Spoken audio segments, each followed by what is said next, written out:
Heidi 1. On a mountain in the Swiss Alps, a girl named Heidi was living with her grandfather. Her parents had died when she was young.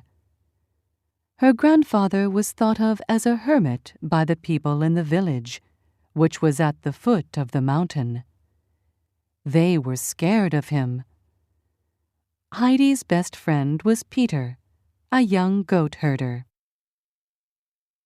Heidi liked to go with Peter and the goats up the mountain. When they reached the spot where Peter usually stopped for the day, Heidi would look out over the valley. She would look at the snowfields and the flowers swaying in the wind. Heidi would spend her days talking with Peter and playing with the goats. Heidi had learned all kinds of useful things from her grandfather, especially how to look after the goats. One spring day, there was a visitor. Aunt Dete, who used to look after Heidi, wanted to take her to Frankfurt. A very rich family wanted a companion for their invalid daughter. Heidi's grandfather did not like the idea and told Dete to leave his hut. He was angry and stormed out of the hut. Dete quickly grabbed Heidi's hand, but Heidi said she wasn't going. Dete convinced her by saying she could come home if she didn't like it, and so they left. From that day forward, Heidi's grandfather looked fiercer than ever when he went into the village. Meanwhile, in Frankfurt, a little girl called Clara was lying on her invalid chair. She spent all day on that chair because she could not walk. Her mother had died some years before, and her father often worked away. It was the lady housekeeper, Ms. Rottenmeier's job to run the house and look after the little girl. Finally, Dete and Heidi arrived.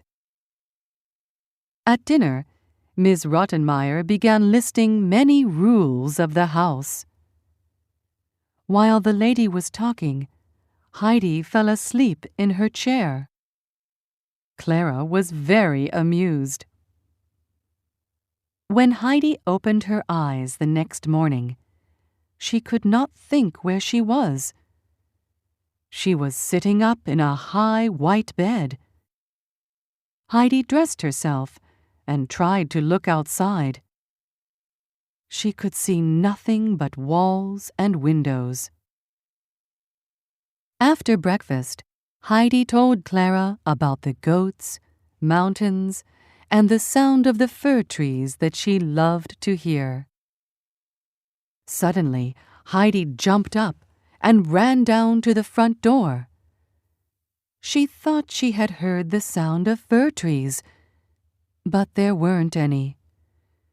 The housekeeper was angry with Heidi because when she had jumped up, she had knocked the books and ink onto the floor.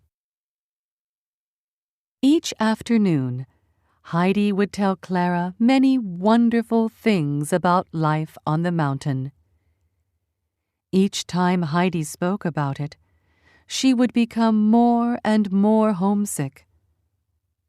Some weeks later, when Heidi was alone, she decided she could not bear it any longer. When Heidi said she was going home, the housekeeper grew very angry. Heidi tried to explain, but the housekeeper would not listen. A few days later, Clara's father returned home. Ms. Rottenmeier insisted that Heidi be sent home because her behavior was not suitable for their house. After dinner, he asked Clara if she was happy having Heidi there. Clara smiled and told her father everything. Clara's father laughed. So you don't want me to send her home? He asked. Oh, no, replied Clara. Every day something fresh happens. Clara was not happy when her father left for work. However, in a few days, her grandmother came to stay, which made Clara feel better. Clara's grandmother was very kind and warm-hearted. In the afternoons, when Clara was resting, Heidi would spend time with Clara's grandmother. One day they were looking at books. There was a picture of a sheep herder in a green field.